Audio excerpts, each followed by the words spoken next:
ఈ గాలి చేసే పనులు ఏంటో తెలుసా? ఇయే. సెంటర్లో కూర్చుంటారు, ఏం మాట్లాడతారు తెలుసా? ఇయే. సెంటర్లో కూర్చొని ఏం మాట్లాడతారు తెలుసా? ఇయే. ఇంకా దరిద్రం ఏంటో తెలుసా? మీరు కావాలంటే చూడండి, పనికిమాలి గాలి తిరిగే వాళ్ళందరూ ఎక్కడ ఉంటారో తెలుసా? సాయంత్రం 5 అయిందా స్కూల్ పిల్లల దగ్గర బండ్లు వేసి కూర్చుంటారు పనికిమాలి గాలోళ్ళు.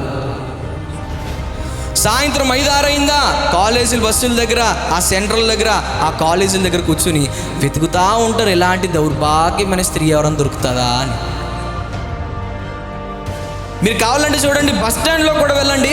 ఇది ప్రాక్టికల్గా జరుగుతున్న సందర్భాలు చెప్తున్నాను నేను. బస్ స్టాండ్కి కూడా వెళ్ళి చూడండి. ఈ బస్ స్టాండ్లో కూడా ఏం చేస్తుందో తెలుసా? నీకు ప్రతిరోజు నేను హాయ్ చెప్తాను. ఆ విలువ అంటే వీళ్ళకి సోషల్ మీడియా విలువ. సోషల్ మీడియా విలువ.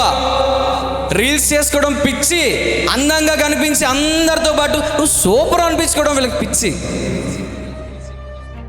ఈ పిచ్చి మాయలో పడి పడి పడి పడి చివరికి ఏమైపోతారంటే జీవితాన్ని నాశనం చేసుకుంటారు.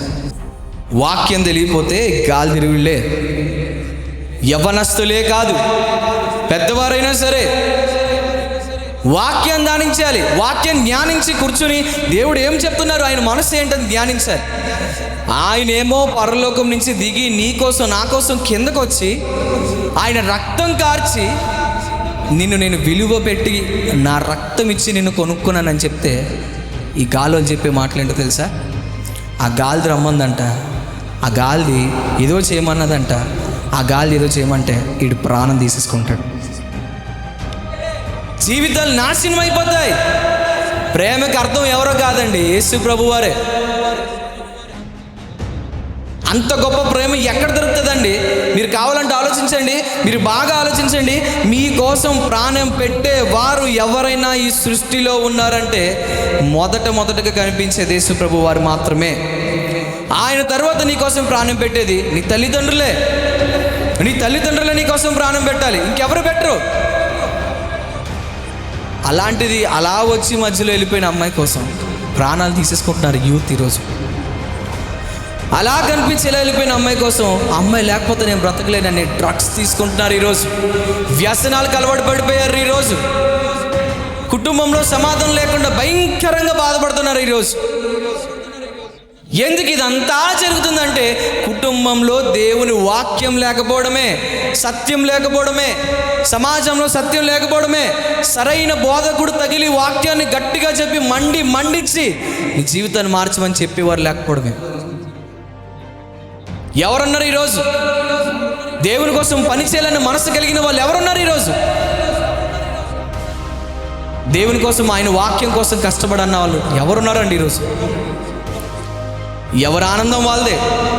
నాకు బండి కావాలని, నాకు కారు కావాలని, నాకు బంగారం కావాలని, నాకు బట్టలు కావాలని, నాకు అది కావాలి, నాకు ఇది కావాలని, అన్నీ కావాలని కోరుకునే వాళ్ళు ఉన్నారు. కానీ ఆ సమస్తాన్ని చేసిన దేవుడి కోసం, అన్నిటికీ కర్త అయిన ఆయన కోసం పని చేయాలన్న వాళ్ళు యూత్ ఎవరున్నారు ఈరోజు? చిన్న బ్రతకండి, ఉన్నది చిన్న బ్రతుకు, చిన్నది, చాలా చిన్నది. ఈ చిన్న బ్రతుకులో మనం బ్రతికినంత వరకు కూడా ఆ ప్రభువు కోసం, అనగా తండ్రి అయిన దేవుని కోసం బ్రతకాలని ఎవరున్నారు ఈరోజు యూత్? ఏదో సంపాదించాలనే వాళ్ళే ఉన్నారు, రీల్స్ చేయాలని పిచ్చోళ్ళు ఉన్నారు. స్త్రీలే కాదు, పురుషులు కూడా పిచ్చోళ్ళు ఉన్నారంటే మీరు నమ్ముతారా? ఇన్స్టాగ్రామ్ అని ఓపెన్ చేసుకుని పిచ్చిగా రీల్స్ చేసుకునే వాళ్ళు ఉన్నారు. ఏ చదువు సంధ్య లేకుండా గాలి తిరిగే వాళ్ళు ఉన్నారు. అరే పెద్దవారు వస్తుంటే రెస్పెక్ట్ చేయాలని విలువలు, మినిమం నైతిక విలువలు తెలియని వాళ్ళు ఉన్నారు అంటే ఉన్నారు. అంత దౌర్భాగ్యమైన సమాజంలో మనం బ్రతుకుతున్నాం. తల్లి ఉండదు, తండ్రి ఉండదు, ఏమీ ఉండదు. అలాంటి భయంకరమైన ప్రపంచంలో మనం ఉన్నాం.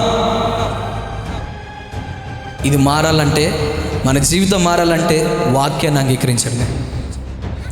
ఆయన ఎంతో బాధపడినా కానీ ఒకటే గుర్తుపెట్టుకుని ఉంటాడు, నా తండ్రి అయిన దేవుడు నన్ను పరలోకం చేర్చడానికి నాకు సిద్ధంగా ఉన్నాడు, నన్ను పాతాళం నుంచి పరలోకం చేర్చడానికి ఆయన సిద్ధంగా ఉన్నాడు, ఆయన కుమారుడు ద్వారా నన్ను ఎంతో ప్రేమిస్తున్నాడని ఈ లాజరుకు తెలుసు. కాబట్టే ఈ చనిపోయిన తర్వాత వెంటనే ఎక్కడికి వెళ్ళాడంటే భక్తుడు రొమ్ము దగ్గరికి వెళ్ళి అనుకున్నాడు. అలా హక్ చేసుకున్నాడంట. ఎవరిని? అబ్రహాం. అలా అబ్రహాం గారిని హక్ చేసుకుని అన్నాడంట, ఎంత బాగుంది ఇక్కడ నీతో పాటు గడపాలంటే అన్నాడంట. అంటే మీరు గమనించండి, బ్రతికినంత వరకు ఈ భూమి మీద ఎవరైనా లగ్జరీగా బ్రతకచ్చు, రీల్స్ చేసుకుని బ్రతకచ్చు, ఇష్టం వచ్చినట్టు తిరిగి బ్రతకచ్చు, అందంగా కనిపించేలా తిరిగి బ్రతకచ్చు, పక్కన వాళ్ళు స్టేటస్ చూసి బ్రతకచ్చు, ఎలాగైనా బ్రతకచ్చు అండి. కానీ దేవునికి నచ్చినట్టుగా బ్రతికేవారు ఎవరైనా ఉన్నారంటే ఇదిగోండి లాజర్ లెక్క, లాజర్ లెక్క, దావీదు లెక్క, సొలొమోన్ లెక్క, యోసేపు లెక్క, స్టెఫెను లెక్క బ్రతికితే ఎలా బ్రతకాలండి? చాలామంది బ్రతుకుతారు, కానీ బ్రతుకుల్లో రకాలు ఉంటాయి. దేవుని కోసం బ్రతికే ఒక రకం ఉంటుంది.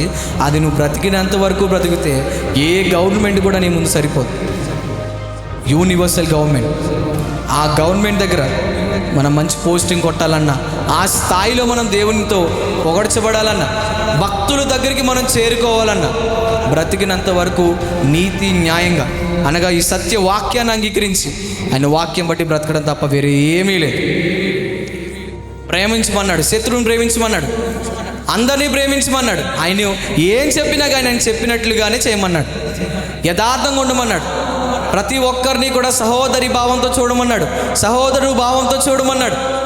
ఆయన ఏం చెప్పినా కానీ ప్రేమతోనే చెప్పాడు. అంతకు మించి ఇంకేమీ చెప్పలేదు. ఆయన జీవితాన్ని కట్టుకోమని చెప్పాడు. ఆయన మనిషి ఎలా బ్రతకాలో నేర్పించింది ఆయన. గాలోల గురించి ఆలోచించి మీ జీవితాన్ని నాశనం చేసుకోకండి. గాలోలు వస్తూ ఉంటారు, పోతూ ఉంటారు, వీళ్ళు వచ్చిపోయి వీళ్ళు బాగానే ఉంటారు. ఏమైందిరా అని అంటే, అగో పలానా రోజు పలానా అమ్మాయి కోసం చచ్చిపోయాడు. ఇందుకే మరి ఆ అమ్మాయి ఎలా ఉందిరంటే, శుభ్రంగా పెళ్లి చేసుకుని 4 పిల్లలు కన్నదిరా అంటారు. మరి ఏమైందిరా ఆ అమ్మాయి కోసం అని అంటే, అగో మోసం చేశాడు రా అబ్బాయి, చచ్చిపోయాడు. మరి ఆడేం చేస్తున్నాడు రా అంటే, 2వ పెళ్లి చేసుకున్నాడు అంట. లోకం వద్దండి, లోకం వేస్ట్. ప్రేమకు అర్థం తెలియని లోకం ఇది, అవసరాలకు మారిపోయే లోకం ఇది, డబ్బుకి లోబడిపోయే లోకం ఇది. అవసరం లేదు మనకి. యథార్థంగా బ్రతకాలి, యథార్థంగా. ఈరోజు అలాంటి యవనస్తులు లేరు. ఈరోజు అలాంటి వాళ్ళు దేవుని కోసం పనిచేయాలని ఆశ కలిగిన వాళ్ళు లేరు. ఎవరు లేరు ఈరోజు. దేవుడు నిన్ను నన్ను అడుగుతుంది, యవ్వన కాలమందు ఆయన కాడి మొయ్యట నరుడికి ఎంతో మేలు. మన వయసులో ఉన్నప్పుడే దేవుని కోసం పని చేయగలరు. వయసు దాటిపోయిందా, మీ తాతలను చూస్తూ ఉంటారు కదా, వాళ్ళు పని చేయలేరు. చిన్న పిల్లల్ని చూస్తూ ఉంటారు కదా, వాళ్ళు పరిగెట్టలేరు. వయసులో ఉన్న మీరే అనగా సంఘము, అనగా ఆయన శరీరము, ఆయన లెక్కల్లో, ఆయన కొలతల్లో, ఆయన ప్రేమతో తయారు చేయబడిన వారు మీరే. లోక ప్రేమలు అనవసరం, వేస్ట్. అర్థం ఉండవు, సబ్జెక్ట్ ఉండదు, లోతు ఉండదు. ఇంకా చెప్పాలంటే వాల్యూ లేని లోక సంబంధమైన ప్రేమలే, అవసరం కోసం, కోరికల కోసం ప్రాణాలు పెట్టేలా మాట్లాడే ప్రేమలే వద్దండి. యథార్థంగా మన జీవితాన్ని కట్టుకుందాం, మన సమాజాన్ని కట్టుకుందాం.